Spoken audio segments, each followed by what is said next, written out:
नाही असं आहे, ठीक आहे. ते काय बोलले मला याच्याबद्दल जास्त चर्चा करायची नाही. मी एवढंच सांगेल, जात पडताळणीच्या कुठल्याही त्या ठिकाणी कार्यक्षेत्रामध्ये सरकारला हस्तक्षेप करण्याचा अधिकार नाही, ना कुणा मंत्र्याला नाही.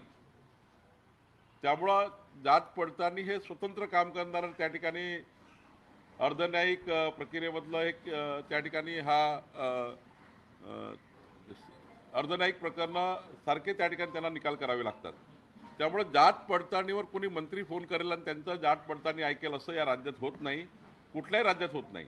आणि त्यामुळे मला असं वाटतं याचं काही जरांगीजीला वाटतं की बाबा काही आमच्या मराठा समाजाचे प्रमाणपत्र रद्द झाले असतील ते कोर्टामध्ये जात बांधू शकतात, हायकोर्टमध्ये त्यांना त्या ठिकाणी रिलीफ मिळतो.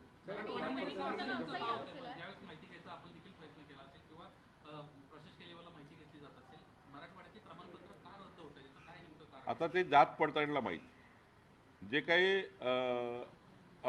त्या ठिकाणी ती समिती आहे, जात पडताळणी समिती, ही समिती चेक करतं जे काही कुठल्या समाजाचे, मग ते ओबीसी समाजाचे असतील, जे काय असतील. आता नेमकं मला त्या ठिकाणी हा डेटा आपण मिळू शकेल वेबसाईटवर की किती कुठल्या कुठल्या समाजाची जात पडताळणी रद्द झाली आहे. केवळ आता मराठा समाजाच्या लोकांची झाली का की इतर लोकांची झालेली आहे, त्याचा डेटा आपल्याला त्या ठिकाणी वेबसाईटवरून घेता येईल. पण मला असं वाटतं डेटा येईल एखाद्या वेळी, तुम्ही घेऊ शकाल. तर मला असं वाटतं की जात पडताळणी समितीचे जे अधिकार आहेत ते अर्धन्यायिक अधिकार आहेत. त्यांच्या अधिकारामध्ये कुणालाही सरकारला बोलायचा अधिकार नाही. मंत्री तर बिलकुलच त्या ठिकाणी फोन करू शकत नाही, कारण त्यांना तो असा अधिकार नाही. त्याच्यामध्ये प्रत्येक विचारायचं की निवडणुकीच्या आधी ज्यावेळेस अर्ज दाखल करतात त्यावेळेस अनेकांनी प्रमाणपत्र घेण्याच्या ऐवजी नंतर घेत त्याची मुभा पण होती अर्थात प्रमाणपत्र सादर करण्याची जातपत्र. आता हे प्रकरण हळूहळू समोर येत आहे. मग याला काही जण राजकीय रंग देऊ पाहतायत का की प्रशासकीय कामकाजामध्ये ही त्रुटी होती म्हणून या गोष्टी समोर येत आहेत? मी तुम्हाला वारंवार सांगतोय, आपण वारंवार रिपीट करताय की तुम्ही या प्रकरणामध्ये जात पडताळणी समिती ही स्वतंत्र अधिकार असलेली समिती आहे. यामध्ये कुठलाही मंत्री सरकारचं काही त्या ठिकाणी अधिकार नसतो. ती समिती त्यांच्याकडे असलेले डॉक्युमेंट पुरावे बघून निर्णय करतं. त्यामुळं आधी आपण कास्ट सर्टिफिकेट काढल्यानंतर त्या कास्ट सर्टिफिकेटची व्हॅलिडिटी जी आहे ती व्हॅलिडिटी कमिटी ही आहे. त्यामुळं या व्हॅलिडिटी कमिटीने समजा किंवा जात पडताळणी समितीने जर समजा एखाद्या वेळी काही निर्णय दिला असेल, तो चुकला असं वाटत असेल, त्याला हायकोर्टमध्ये जाण्याची मुभा आहे. पण सर तुमच्यावर आरोप करताना त्यांनी असंही म्हटले की तुमचे 25 ते 30 आमदार जे आहेत ते आम्ही निवडणुकीमध्ये पाडू असं ठीक देखील आहे, तुमचं तो आरोप करणं त्यांचं काम आहे. आरोपावर काही उत्तर दिलं पाहिजे. माझी काही त्या ठिकाणी असं आरोप प्रत्यारोप रोज त्या ठिकाणी करण्यात माझं पिंड नाही, मला ते करायचं नाही. कुठल्याही जरांगे पाटील यांनी केलेल्या आरोपावर बावनकुळे असे बोलले हे करायचं नाही आहे. मला फक्त वस्तुस्थिती सांगायची आहे की जात पडताळणी ही स्वतंत्रपणे काम करणारी एक कमिटी आहे. त्याच्यात कुणालाही अधिकार नाही. कुणाला जर वाटतं की आमच्यावर अन्याय झाला तर हायकोर्टमध्ये तातडीनं त्याच्यावर सुनावणी घेता येतं किंवा हायकोर्टमध्ये अपील करता येतं. सोबत त्यांनी आणखी एक आरोप केलेला आहे की पोलीस भरतीच्या वेळेस 2016ला मराठ्यांची पोरं घेतली नाही, मराठ्यांच्या पोरांना डावरलं गेलं आणि हे जाणून बुजून केलं असा आरोप त्यांनी केला. त्यांनी काय बोलले यावर मी काही उत्तर वारंवार देणे काही योग्य नाही. मी जे माझ्याबद्दल सांगितलं की कुठल्याही मंत्र्यांना जात पडताळणी समितीला फोन करण्याचे सूचना देण्याचे अधिकार नाही. जरांगे पाटील असं देखील म्हणतायत की बावनकुळेमुळे मी देवेंद्र फडणवीस यांचं इतकं वाटोळ करीन की त्यांना मोजता येणार नाही. देवेंद्र फडणवीसांना बावनकुळे महत्वाचे की मराठी? असं आहे, मी वारंवार सांगतो, जरांगे पाटील काय बोलले याचं उत्तर देण्याकरता खऱ्या अर्थाने मी त्यांचं प्रतिउत्तर देणार नाही. मी वस्तुस्थिती सांगेल की वस्तुस्थिती ही आहे. आता वस्तुस्थिती मी मांडली आहे. त्यामुळे जरांगे पाटील साहेबांनी काय बोलले याच्याबद्दल मला फार काही या ठिकाणी ते प्रतिउत्तरात जायचं नाही.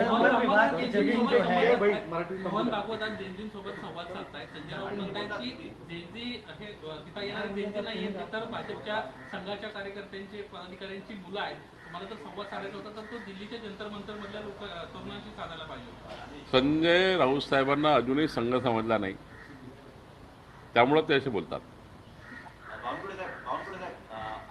एफडीए आयुक्त तुकाराम मुंडे यांनी अमरावतीमध्ये एक सावजी आपला खाद्यपदार्थ जो विदर्भात आहे त्याच्या संबंधित त्यांचं पर्सनल स्टेटमेंट होतं. ते त्यांनी असं म्हटलं होतं की जर सावजी खाल्लं तर 1 महिना हॉस्पिटलमध्ये खावं लागतं. त्या अनुषंगानं आता बघायला गेलं तर नागपुरामध्ये सावजी अन्न पदार्थ जे वाटतात किंवा जे भोजनालय आहेत ते आक्रमक झाले, सावजी समाज आक्रमक झाला आहे. तुम्ही कसं बघताय, कारण की तुम्ही लोकनेते आहात.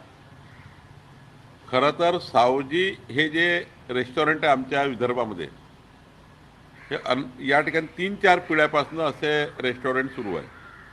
सावजी ही अशी मसाल्याची आणि बनवण्याची पद्धती आहे ज्यातनं प्रत्येकाला असं वाटतं विदर्भात गेल्यावर की सावजीचं जेवण जेवलंच पाहिजे, इतकी लोकप्रियता आहे. त्याचे मसाले तसे आहेत, ते मसाले इतर कोणी बनवत नाही. त्यामुळं त्यांच्या उद्योगाबद्दल सरसकट त्या ठिकाणी टिप्पणी करणे कुठल्याही अधिकाऱ्यांना योग्य नाही. त्यांनी त्यामध्ये जे काही त्या ठिकाणी वाटतं की ते आरोग्याला धोकादायक आहे किंवा विषबाधा झाली आहे त्या ठिकाणी ठीक आहे, पण सावजी हा व्यवसाय या विदर्भाची आता शान आहे. जगातल्या कित्तर देशामध्ये आता सावजीची मागणी त्या ठिकाणी भरपूर ठिकाणी सावजी हे पकवानं जातं, त्यांचा जे काही नॉनव्हेज वगैरे आहे. मला असं वाटतं की त्या बिझनेसबद्दल काही बोलू नये, त्यांच्या बिझनेसला बडीचा बकरा बनू नये. तो अत्यंत त्या ठिकाणी हजारो परिवारांना त्यांच्या घरामध्ये घरगुती जेवण बनवणारा, घरातलं जेवण त्या ठिकाणी रेस्टॉरंटमध्ये आणून त्या ठिकाणी मग त्याचे ग्राहकांना देणारा हा मोठा व्यवसाय आहे. व्यवसाय बंद होईल अशी कुठलंही स्टेटमेंट कुठल्याही अधिकाऱ्यांनी करू नये. विजय वडेट्टीवारांनी आरोप केला की शेतकऱ्यांच्या जमिनी ज्या आहेत ते बळकावल्या जातात आणि अदानीला दिले जात आहेत. अदानी मोदी बोले अदानी चाले असं त्यांनी. ते विजय वडेट्टीवारला काही ना काही दिवसभरात लाईन पाहिजे म्हणून ते बोलतात. त्याने स्पेसिफिक प्रकरण जर माझ्याकडे दिलं की तुम्ही अडाणीला जमीन का दिली, तर आपण त्याचं स्पेसिफिक उत्तर देऊ शकतो. असं सरसकट अडाणीला जमीन दिली, याला जमीन दिली, सांगा कुठली जमीन दिली, ती कशाकरता दिली, डेव्हलपमेंट ऑफ महाराष्ट्राचं काही डेव्हलपमेंट थांबलं होतं का, किंवा डेव्हलपमेंट करायला दिली आहे, कशाकरता दिली, कुठल्या जमिनीबद्दल बोलता जरा व्यवस्थित बोलला तर सांगता येईल. साहेब, मनोज जरांगे हे एकनाथ शिंदेंनाही आज बोलतायत, फडणवीसांनाही मी वारंवार सांगितलं, आपल्याला वारंवार सांगतोय, सरकारलाच का तुम्हाला मी वारंवार सांगतोय की मनोज जरांगे पाटील कोणाबद्दल काय बोलले त्यांना विचारा. मी तर हे म्हणेल माझ्याबद्दल बोलले तर मी त्यांचं प्रत्युत्तर देण्याचा काही प्रयत्न करणार नाही, कारण मी फक्त तुम्हाला वस्तुस्थिती मांडण्याचा प्रयत्न केला आहे. ही वस्तुस्थिती आहे की जात पडताळणीला कुणीही फोन करता येत नाही. पण सल्ला देणार का तुम्ही की तुम्ही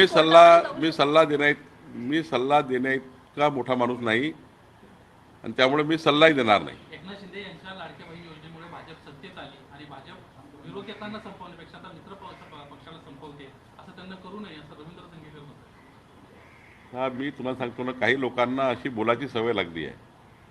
काही लोकांना मीडियामध्ये सकाळपासून लाईन पाहिजे असतात, काही लोकांना मीडियाची विंडो पाहिजे असते. त्यामुळं आपल्याला विंडो पाहिजे असते, त्यांना विंडो पाहिजे असते, वाटेल ते बोलतात. आमचा पक्ष हा मित्रपक्षांना सोबत घेऊन काम करणारा ह्या देशातला एकमेव पक्ष आहे. अटलजीच्या कार्यकाळ बघा, आम्ही 21-22 पक्षाचं सरकार चालवलं. त्यानंतर मोदीचं सरकार NDAमध्ये चाललं गेलं, म्हणजे 15 वर्ष झाले NDA सुरू आहे.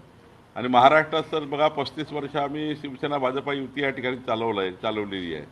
आत्ता एकनाथ शिंदे आणि सुनेत्रा पवारजी सोबत आम्ही काम करतो आहे.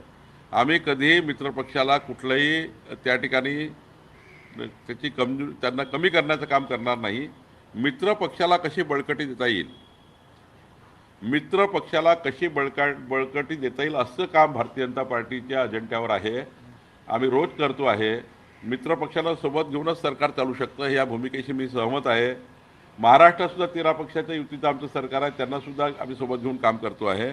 त्यामुळं भाजपा मित्रपक्षाला मजबूत करण्याचं काम करतं, त्यांना बळकटी देण्याचं काम करतं. धनगेकरनी काँग्रेसचा पूर्व इतिहास तपासून घेतला पाहिजे. काँग्रेसचाच त्या ठिकाणी ब्लड आहे की त्यांच्यासोबत गेलेल्या व्यक्तीला खाऊन टाकतात, असं ब्लड काँग्रेस पार्टीचं आहे. भारतीय जनता पार्टीचं ब्लड हे या ठिकाणी सर्वाला सोबत घेऊन काम करण्याचं आहे. मुद्दा असा आहे की जरी तुम्ही टीकेला उत्तर देत नसाल, मात्र जरांगेंनी थेट म्हणणं असं आहे की बावनकुळे फडणवीसांच्या सांगण्यावरून बावनकुळे असं करतायत किंवा रद्द करतायत. मी तुम्हाला वारंवार सांगतो, जात पडताळणीला कुणी फोन करू शकत नाही. मुख्यमंत्रीजी नाही, मी नाही, कुणी करता येत नाही. ती या ठिकाणी अशी समिती आहे, तिला कॉन्स्टिट्युशनल पॉवर आहे. अशा समितीला कुणालाच फोन करता येत नाही. त्यामुळं वारंवार मी सांगेल तुम्हाला की तुम्ही मला किती असं विचारलं तरी काही याच्यात अर्थ नाही. या प्रक्रियेबद्दल बोलणंसुद्धा चुकीचं आहे. जात पडताळणीला सार्वजनिक आक्षेप घेणं हे सुद्धा माझं चुकीचं आहे, किंवा जरांगे साहेबाच्या म्हणण्यालाही काय आक्षेप घेणं चुकीचं आहे, कारण ते जात पडताळणीबद्दल बोलत आहे. जात पडताळणी ही अंतर हायकोर्ट आहे. जात पडताळणीचा निर्णय झाल्यावर डायरेक्ट हायकोर्ट आहे, सरकार नाही आहे. त्यामुळं त्यांना प्रत्येक गोष्टीच्या जे एखादी सर्टिफिकेट का रिजेक्ट केली याचं उत्तर हायकोर्टाला द्यावं लागतं. जात पडताळणीला तर सरकारला द्यावं लागत नाही. त्या मी वारंवार सांगतो, सरकारला उत्तर द्यावं लागतं जात पडताळणीला.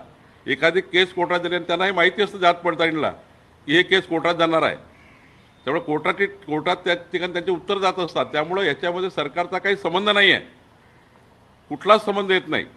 जात पडताळणी कमिटी नियुक्त करण्यापर्यंत, तिथे अधिकारी देतपर्यंत सरकारचा संबंध आहे. एकदा समितीला अधिकारी दिला की कुणाच्या हाती काही राहत नाही. त्यामुळं यावर, या समितीच्या स्ट्रक्चरवर आक्षेप घेणं मी चांगलं नाही, माझ्याकडे चांगलं नाही आहे. आणि त्यांना फोन करणे सुद्धा चुकीचं आहे, त्यांना काही सांगणं चुकीचं आहे. उद्या ते आदेशामध्ये देऊ शकतात की मंत्री यांचा फोन आला, आमदाराचा फोन आला होता, त्यांना पूर्ण अधिकार आहेत. त्यामुळे या प्रक्रियेत कुणीच बोलू शकत नाही. मनोज जरांगे तीनदा मुंबईत आले, गुलाब उधळला, मागण्या मान्य झाल्या म्हणून घोषणा केल्या. आता 28 तारीख 29 ऑगस्टची डेडलाईन परत सरकारला दिली, नाहीतर आमरण उपोषण करीन म्हणताय. मी तुम्हाला सांगतो की जरांगे पाटील साहेबाबद्दलच्या ज्या काही भूमिका आहेत, त्या भूमिका मराठा आरक्षण समिती आमच्याकडे आहे. मराठा उच्चस्तरीय उपसमिती आहे, त्या ठिकाणी त्यांची बैठक घेण्याकरता एक स्पेशल व्यवस्था केली आहे की एक मराठा समाजाकरता एक कॅबिनेटची सब कमिटी केली आहे. ती सब कमिटी सर्वच त्या ठिकाणी निर्णय करतं आणि त्यामुळे काही निर्णय राहिले असतील ती सब कमिटी करेल, आमचं सरकार करेल. ज्या काही भूमिका त्यांनी घेतल्या असतील त्या मराठा समाजाच्या उन्नतीकरता त्या भूमिका महाराष्ट्र सरकारने नेहमी स्वीकारलेल्या आहे. मराठा समाजाच्या उन्नतीच्या ज्या ज्या बाबी आहेत त्या सर्वच सरकारने पूर्ण करण्याचा प्रयत्न केला आहे.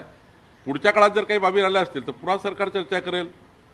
तसं ओबीसीचं आहे, ओबीसी सब कमिटीच्या मध्ये जे काही ओबीसी समाजाचं आहे ते ओबीसी सब कमिटी निर्णय करतं.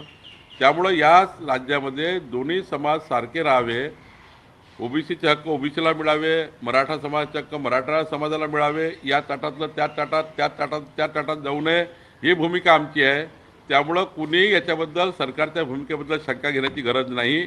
परवा हे जे नौटंकी आहेत काँग्रेस पार्टीचे लोक यांनी त्या ठिकाणी ओबीसी जागर यात्रावर काढून नौटंकी करण्याचा प्रयत्न केला. माननीय प्रधानमंत्री मोदीजींनी, केंद्र सरकारने मान्यच केलं की जातनिहाय जनगणना होणार आहे. तर जातनिहाय जनगणना होणार आहे ना माहिती आहे, तरी नौटंकी करून मोर्चे काढतात आहे, तरी नौटंकी करून त्या ठिकाणी जागर यात्रा काढतात आहे. आतापर्यंतच्या केंद्र सरकारने कधी संविधानामध्ये ही तरतूद केली नाही. म्हणजे संविधानामध्ये त्या ठिकाणी आपल्याला कलम करावं लागतं, संविधानामध्ये काही त्या ठिकाणी सुधारणा करावी लागतं आजच्या परिस्थितीप्रमाणे. तर त्या ठिकाणी कोणती सुधारणा केली नाही. आणि आता जेव्हा केंद्र सरकारने हा महत्त्वाचा निर्णय घेतला जनगणना करण्याचा, जातनिहाय जनगणना करण्याचा, तशा तरतुदी केल्या, तशा त्या ठिकाणी कायदा आणून तरतुदी केल्या आणि कायदा आणला, तरतुदी झाल्या, आत्ता ते होणार आहे हे काँग्रेस पार्टीला माहिती आहे. तरी त्या ठिकाणी आपल्याला या ठिकाणी क्रेडिट घेण्याकरता आणि चुकीच्या पद्धतीने मोर्चे काढून ओबीसी समाजाचे माथे भडकवण्याचं काम काँग्रेस पार्टी करत आहे.